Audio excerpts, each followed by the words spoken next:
Hello there, this is the Shadow Ranger. Haven't been doing videos that much recently. Just personal stuff going on that's kind of not super motivated to make videos. I'm getting ready to leave Korea and maybe the next couple of weeks. I'm looking for new jobs and it's not going so well. So haven't been really motivated to do a lot of videos. For the foreseeable future, I'm probably only going to do videos when people send me questions to answer. So, or if something happens that I just absolutely have to speak about. But generally, I'm liking wrestling right now. I'm liking a lot of stuff in TNA. I'm liking a lot of this stuff going on in WWE. I'm really excited to see where they go in TNA with the world title picture. If Robbie Roode gets the belt back before Bound for Glory, is it going to be him and James Storm? Looking forward to the 1000th episode of Raw. It's like really packed. So I mean, they got a lot of stuff planned for it. So, like I said, I'm pretty much for the foreseeable future. I'm only gonna be doing videos when somebody sends me questions to answer, and that's what I'm doing here today. I got a question here from Mr. GS1427. He had a question about the 1000th episode of Raw and an upcoming feud.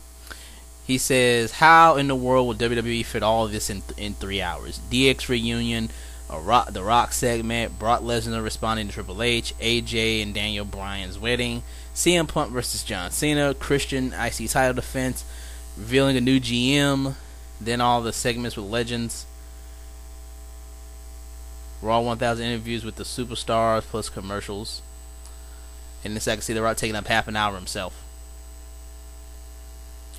Then he asked, "Do you think Dolph Ziggler and Chris Jericho could become a classic feud, or did Raw segment between them was it just filler and mean nothing?" All right, and he asked me maybe do a little fantasy booking, so I'm maybe do a little bit. 3 hours is a lot of time, DX reunion doesn't have to take that long. That'll be maybe good 10 minutes. I have a feeling the DX reunion might not really happen. They might just do a little bit with Shawn Michaels and Triple H. I don't know if any other DX members are going to be there. I imagine Brock Lesnar is going to beat down somebody in DX other than Triple H. Maybe Shawn Michaels, or if Road Dogg or Billy Gunn or somebody else shows up, they might do that. The Rock will cut a promo. He says he's going to challenge for the belt. I have a feeling that they're going to do CM Punk versus The Rock at SummerSlam. Daniel Bryan wedding. That would be about a good 10 to 15 minute segment, but it's a wrestling wedding, so it's not going to go off without a hitch. Punk versus Cena will need 15 to 20 minutes. IC title match doesn't need but 10, depending on who Christian defends against. New GM won't be long. They'll say the guy's name and he'll come out and maybe make a couple of matches. I think the new GM, I'm going to go ahead and give it as my guess that the new GM is going to be John Laurinaitis, and that what's going to happen, I have a feeling what's going to happen is Brock Lesnar is going to get John Laurinaitis get Triple H to rehire John Laurinaitis by saying that's what I want in exchange for facing you at SummerSlam. He's going to say, "I will only face you at SummerSlam if you reinstate John Laurinaitis as the GM." And Triple H, because he wants Brock in the ring so bad, is going to do it. That's my prediction. Legends in the Raw, there'll be backstage segments. They'll probably finally do some payoff on the Heath Slater thing. I don't see this being a difficult thing to fit into 3 hours. Of course, I'm not going to be able to watch it live. I'm going to be at work. So, I'll probably only be able to catch like the first hour. But maybe I'll talk about the episode afterwards. The Rock's not going to get a half hour this time, though. They're just not going to have enough time to get a Rock half an hour if they're going to include a lot of other past people on the show. Dolph Ziggler versus Chris Jericho, could it become a classic feud, or was Raw segment them just filler and mean nothing? I hope it wasn't filler, because this is one of the first feuds in a long time I think I could really get into. I think Dolph Ziggler and Chris Jericho could be fun, especially if you notice the past couple of weeks Chris Jericho is kind of reverting back to his Y2J persona. And all the old stuff, like he used to insult Stephanie, he could do that to Vicky. I could just say, "Vicky, you're a dirty, disgusting, filthy, bottom-feeding trash bag hoe," and blah, blah, blah. Like all that stuff he used to do to Stephanie. The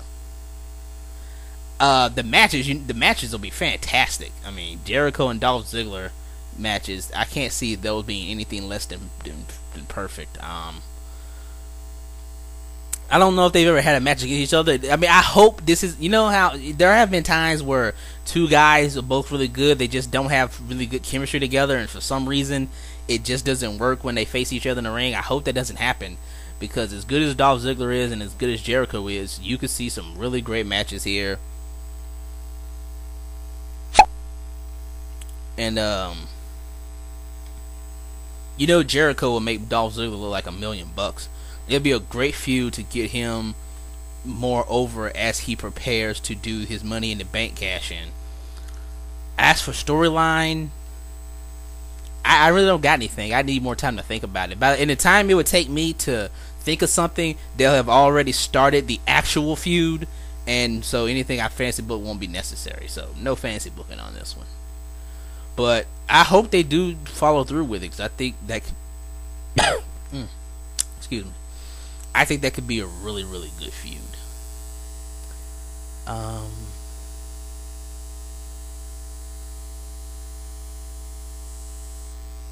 Let me go ahead and talk about something else since I'm here. I've been thinking about the championships in WWE and TNA for a while, and just the poor execution of championships kind of is the reason why the mid cards in both companies are so bad right now. I want to take a minute to talk about some of the championships, and I've said this in videos before. The problem with the mid cards is that the mid cards are weak because they can't do any good mid card feuds. The reason they can't do mid card feuds is because the mid card titles have so little value anymore. And it has value because the fans don't care, and the fans don't care because the wrestlers don't seem to care. You know, I said this before a long time ago, way back about a year ago, when Daniel Bryan was the U.S. champion.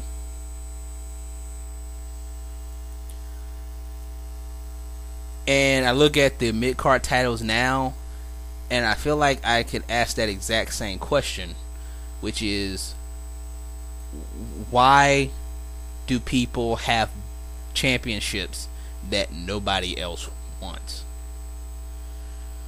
Nobody wants the Intercontinental title anymore. You used to have great feuds for the Intercontinental title because people still wanted it, but nobody wants it now. Christian is the Intercontinental champion, and no one cares. Not just the fans don't care, the wrestlers don't care. It's like none of the wrestlers even want to be the Intercontinental champion. It's the same with Santino in the U.S. title. Nobody cares. You know, Cody Rhodes had the belt and nobody cared, and then he lost it to Christian and wanted to get it back, but still nobody cared. It's when suddenly did people just decide, you know what, no one cares about the secondary titles anymore? I wish that they would end the brand extension and unite the two world titles into one, and at least that would make the Intercontinental title and the U.S. title more important, because more people go up. Like, you know, I said this before, I really wish they would unify the WWE title and the world title. Then this Intercontinental title can go back to being the true secondary belt for the upper card guys, and then the U.S. title could be more like the third tier belt, kind of like the TV title was back in WCW. You know, the younger guys, the newer guys feud over the U.S. title. Like, you go for the U.S. title first, then you move up to the IC title, then you move up to going for the world title. You know, Divas champion, nobody cares. Nobody talks about wanting it from later. I mean, they pretended with Beth Phoenix, but nobody else seems interested. At least with the tag team titles, they're starting to get more interest in them. So I'm hoping that something better happens with that. But, you know, when is the last time you heard anybody say, I want the Intercontinental title? I wish some of these, because there would be great feuds for some of these new guys that they're not doing anything with. I mean, I'm on the WWE roster page. I'm going to look at the U.S. title and the Intercontinental title. Let's look at all the guys who could be going for those titles, feuding for those titles. You know, you got Alex Riley, Antonio Cesaro. I mean, they hired a guy. He could be doing something. You got Brodus Clay. You got Camacho. You got Cody Rhodes would be a little higher. He'd be going for the IC title. You got Cody Rhodes, Kurt Hawkins, Damian Sandow, David Otunga, Drew McIntyre. You got well, whenever born, ever if he ever comes back. Zeke, Heath Slater. I wouldn't mind seeing Heath Slater get that U.S. title for a little bit. You'd be like an annoying heel champion a bit. You got Hunico, Swagger. I think that would be really good to see Swagger run with that belt. I mean, hell, All-American American. It's like he was made for the U.S. title. You got Jinder Mahal, who's not doing jack. Johnny Curtis, JTG, Justin Gabriel. I mean, any of these guys would be a better champion than Santino. Well, I want to say they'd be a better champion than Santino. No, it's not. Santino isn't a bad champion. See, I've heard people say that, and I kind of almost get into that thought process. But no, Santino is not a bad champion. The problem with the U.S. title isn't that Santino is the champion. The problem is nobody else seems to want to challenge him for the title, and I don't get it. You got Raw. I hope that changes with the 3-hour Raw. WWE is about to have. Let's see. They got 3 hours of Raw, an hour of Superstars. Not NXT anymore. NXT is sort of just like the new rookie stuff. You know what NXT is now? NXT is ECW without the name ECW. Everybody used to complain when WWE brought back the ECW brand and complain that this isn't ECW, this isn't ECW. I used to say back then, like, just call it something different, and people would stop complaining. That's what the NXT is now. It's WWE ECW. It's the ECW brand. They're just not calling it ECW anymore. It's the same thing where they have the newer guys, and they're about to introduce a NXT championship. There's going to be a tournament. I don't know if it's already started. I haven't caught NXT in the last couple of weeks, but I did remember reading spoilers that there's going to be an NXT champion, which is what the ECW title was. So that's good. Back to the list. The Kofi Kingston could be going for one of those belts. Yeah, let's see here. Mason Ryan, Michael McGillicuddy.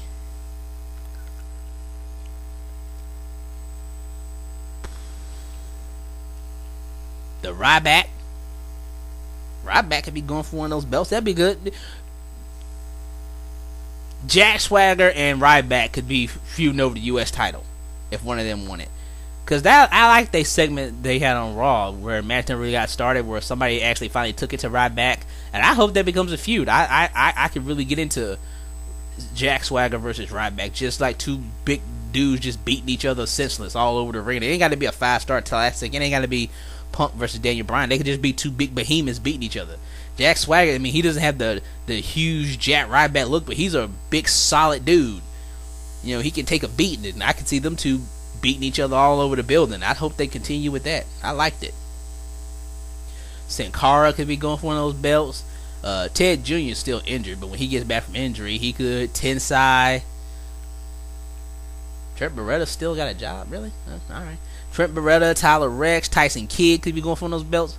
So, you know,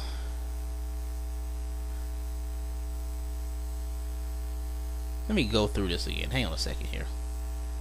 Alright.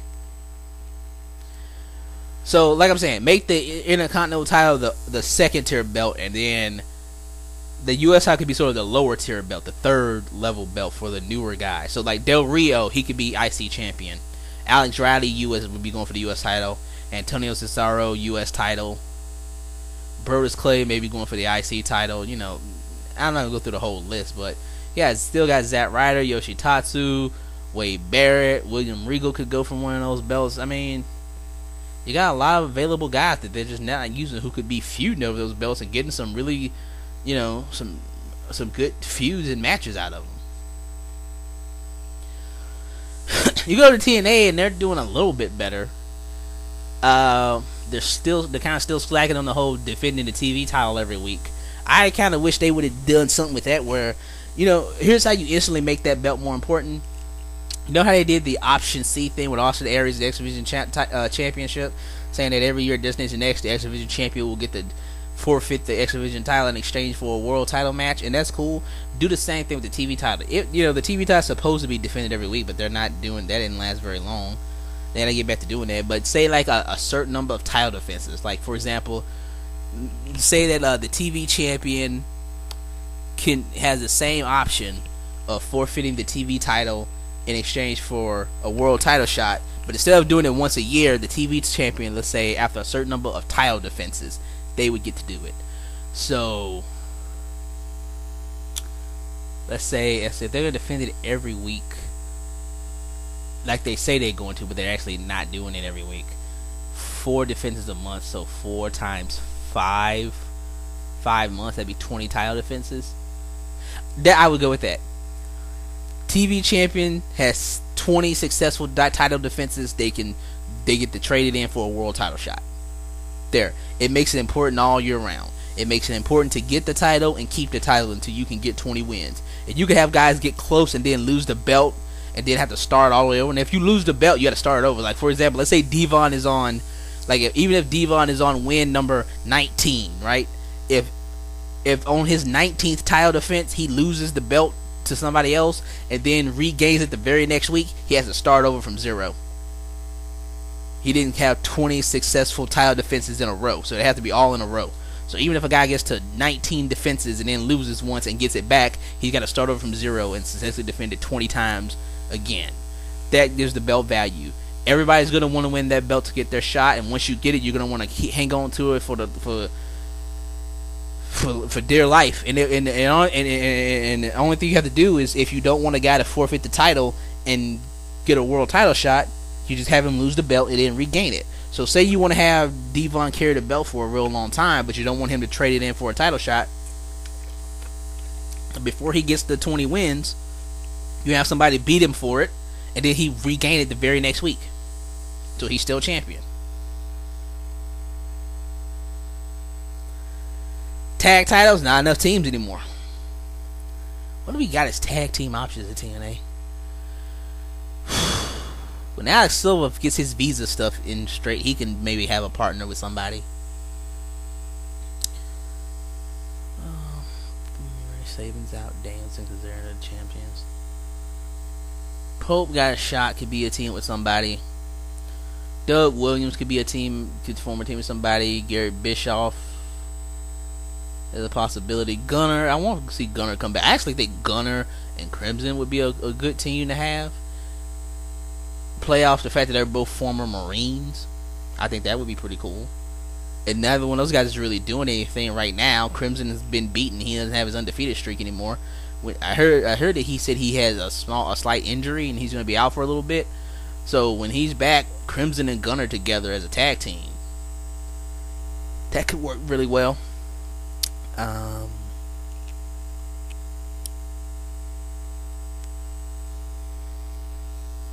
Jeff Hardy. Actually, I like to do something different with Jeff Hardy. I would actually like to see Jeff Hardy maybe form a tag team with somebody, or start going to the X Division for a little bit after Battle for Glory. Him do a promo saying he wants to do something new, something different. That he can say, I want to be the X Division champion now, and that's like a new goal he set for himself, and he can start competing in the X Division for a bit. That would be cool.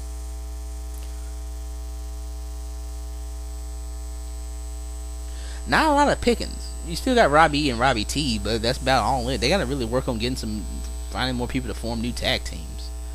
Knockouts division doing okay. Knockouts tag titles, they're just a joke. They're not even on TV hardly anymore. TNA has too many belts and not enough TV time. Like, I'll say again, the Knockouts and Knockouts tag titles should alternate month by month. 1 month focus on the singles title, 1 month focus on the tag titles, and that'll keep them both looking good. And just have occasional title matches on TV to get by it. But again, it's championships that nobody else talks about wanting. So I hope that they start correcting that issue in WWE and TNA sometime soon. But anyway, let me go ahead and finish up. That's all I ramble about here. Mr. GS1427, thanks for sending me a question. Anybody else want me to answer questions in the video, just send them to me. And I'm going to go ahead and finish out this video with a classic 80s era promo from Ole Anderson. Enjoy. This is the Shadow Ranger. Thank you for listening. Have a nice day.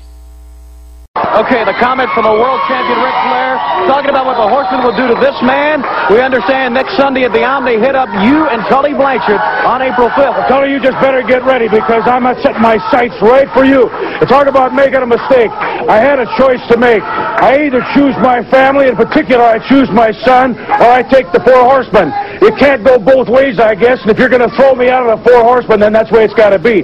But I tell you what, Rick, every time I see you guys in a one-to-one situation, you don't look nearly as bad as you sound. You don't act nearly as tough as you think you are. The only time I see you when I got to worry and everybody else has to worry is when all four of you are together with that weasel blonde-haired geek called James J. Dillon. By yourself, you're not so good.